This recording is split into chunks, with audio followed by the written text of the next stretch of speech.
Hello friends, કેમ છો? જય શ્રી કૃષ્ણ.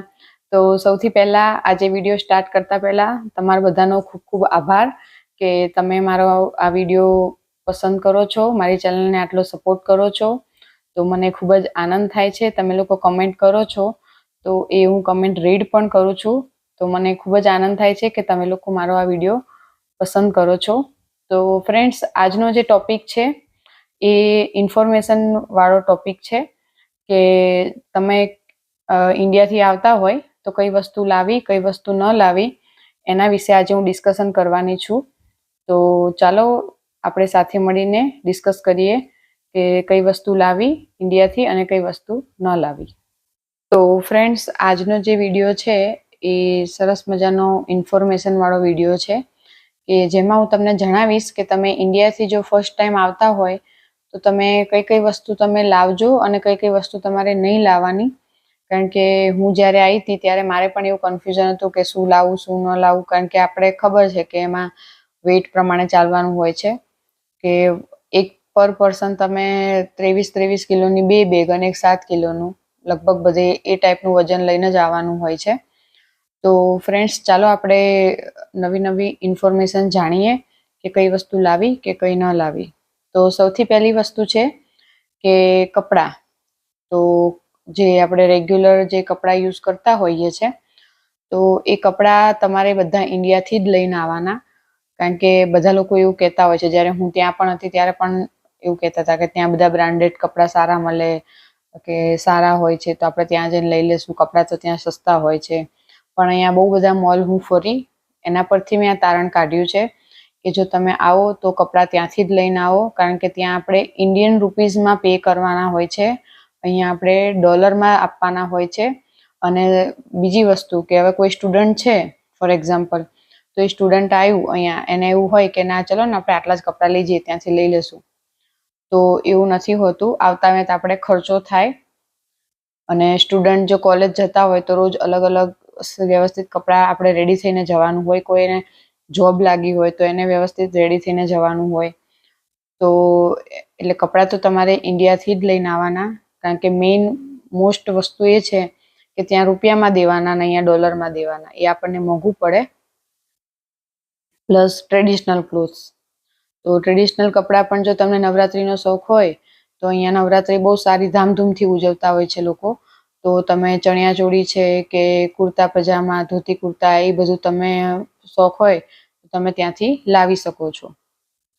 પછી અહીંયા ટ્રેડિશનલ કપડાં મળતા નથી, મળતા હશે પણ એટલા બધા આપણા ઇન્ડિયા જેવા નહીં, એટલે ઇન્ડિયાથી લઈને આવવાનું. પ્લસ ઇનરવેર છે તો એ બધું તમારે ડઝન ડઝન લઈને આવવાનું. હાથ રૂમાલ છે, સોક્સ છે.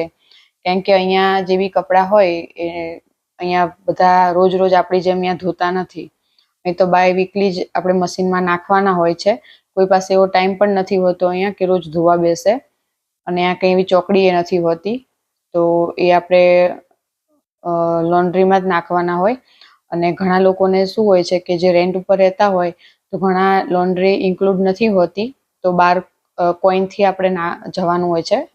ત્યાં બહાર શોપ હોય, એમાં બહુ બધા મશીન હોય, તો એમાં આપણે કોઈન સિસ્ટમ હોય છે, તો એમાંથી કપડાં ધોવાના હોય છે. તો આપણી પાસે થોડો સ્ટોક હોય તો આપણે ભેગા કરી શકીએ. તો નાઇટ ડ્રેસ પણ તમે એ રીતના થોડા વધારે લઈને આવો તો તમારે કદાચ એવી રીતે ધોવાય નહીં તો તમારે પહેરવા થાય. તો આ થઈ નોર્મલ કપડાની વાત. હવે બીજી વસ્તુ છે કે વિન્ટર ક્લોથ્સ.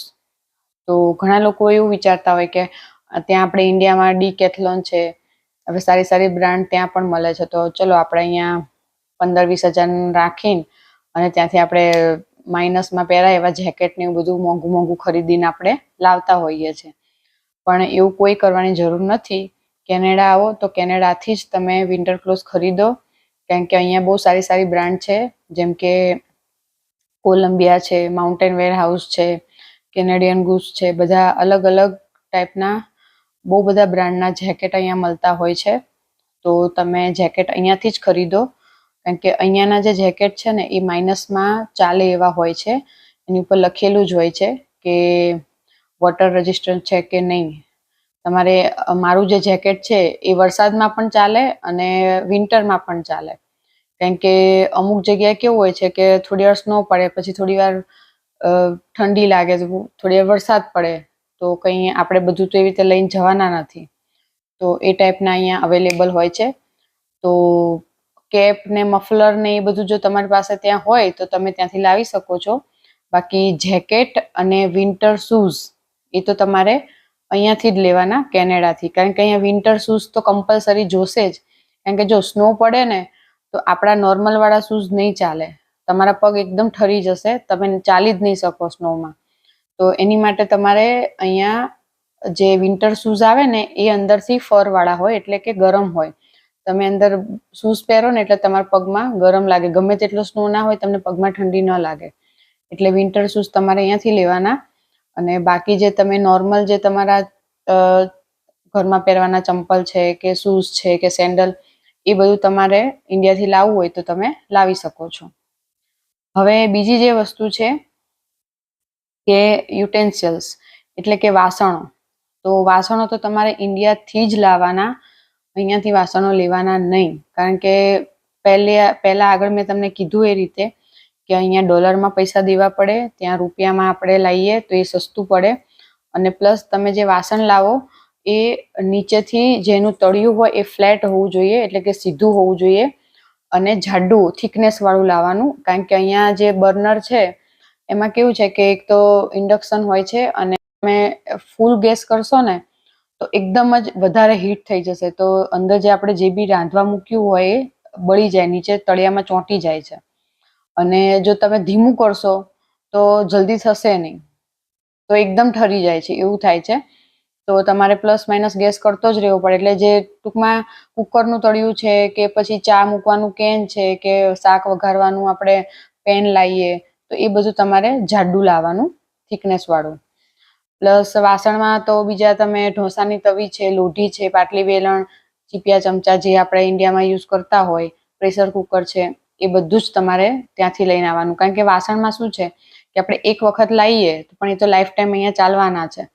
તો બેટર છે કે વ્યવસ્થિત સમજી વિચારીને લાવીએ.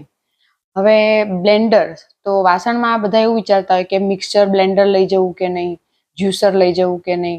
તો એની કોઈ જરૂર નથી. કારણ કે મેં પણ અહીંયા આવીને બ્લેન્ડર ખરીદ્યું, તો અહીંયા $54 મને બ્લેન્ડર બેસ્ટ બાયમાંથી મળ્યું, ડાયરેક્ટ કેનેડિયન પ્લગ વાળું.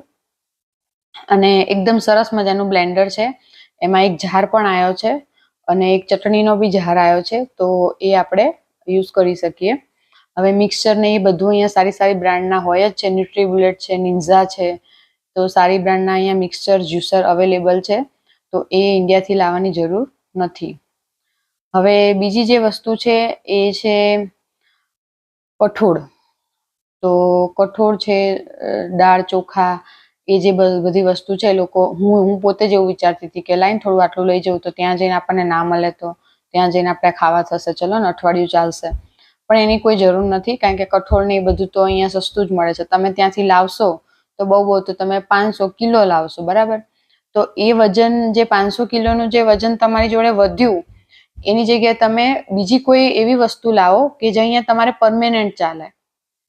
કારણ કે એ તો 500 ગ્રામ લાવો, કિલો લાવો, એ તો તમારે વધીને મહિનો ચાલશે, પછી તો તમારે અહીંથી લેવું જ પડશે. તો બેટર છે કે જે વસ્તુ તમે લાવો એ પરમેનન્ટ, જે યુઝ થાય એવી વસ્તુ લાવો. તો જેથી તમારે વજન તમારા પ્રમાણે, જે વજન આપણે ટિકિટમાં લખ્યું હોય એટલો વજન લાવવાનું હોય, એ પ્રમાણે તમારી વસ્તુ આવી શકે. તો તમારે એ બધી વસ્તુ લાવવાની જરૂર નથી. પ્લસ બ્લેન્કેટ છે, બેડશીટ છે, પછી તમારા નાવાના રૂમાલ છે, નેપકિન છે, તો એ બધું તમે ઇન્ડિયાથી લઈને આવજો. કારણ કે એ બધી વસ્તુ શું છે કે આપણે લોંગ ટાઈમ ચાલશે. બ્લેન્કેટ છે તો અહીંયા કોસ્કોમાં બધે મળે છે, $50, $40, અલગ અલગ સાઇઝ પ્રમાણે અલગ અલગ હોય છે. પણ આપણે એવો કોઈ ખર્ચો કરવાની કોઈ જરૂર નથી, આપણે ઇન્ડિયામાં વાપરતા જ હોઈએ. તો એમેઝોનમાંથી બેગ મંગાવો, વેક્યુમ બેગ. તમે એમેઝોનમાં જોશો ને તો વેક્યુમ બેગ હશે જ. તો તમારે ભલે જાડું બ્લેન્કેટ હોય, તમે વેક્યુમ બેગમાં નાખીને એને વેક્યુમથી ખેંચી લેશો તો એકદમ પતલું થઈ જશે ને એર નીકળી જશે, તો જગ્યા પણ તમારે રોકાશે નહીં બેગની અંદર. તો બ્લેન્કેટ છે, બેડશીટ છે, એ બધું ત્યાંથી લઈને આવો. હવે બીજી એક વાત છે કે પ્લગ એડેપ્ટર, જે અહીંયા જે કેનેડાના જે પ્લગ છે ને એ આમ પેલા સપાટ હોય છે, એટલે સીધા હોય છે. આપણે કે ગોળ હોય છે ને આગળનું એ ટાઈપનું. તો જે પ્લગ છે ને એ તમારે કહેવાનું કે ભાઈ કેનેડામાં યુઝ થાય એવા એડેપ્ટર આપો, તો એ તમને આપશે. તો એમાં આપણે શું, આપણું લેપટોપ ધારો કે અહીંયા હોય કે મોબાઈલ હોય તો એનું ચાર્જિંગ એ તો આપણે ઇન્ડિયાના પ્લગ વાળું જ હોય, તો એની માટે કામ લાગે. તો એ તમારે લઈને આવવાનું. તો ફ્રેન્ડ્સ, આ હતો સરસ મજાનો ઇન્ફોર્મેશન વાળો વિડીયો કે જે બહુ બધા લોકો કન્ફ્યુઝ હોય કે શું લાવવું શું ન લાવવું. તો આ મેં તમને બેઝિક ઇન્ફોર્મેશન આપી દીધી કે આટલી આટલી વસ્તુ તમારે લાવી, આટલી આટલી વસ્તુ ન લાવી.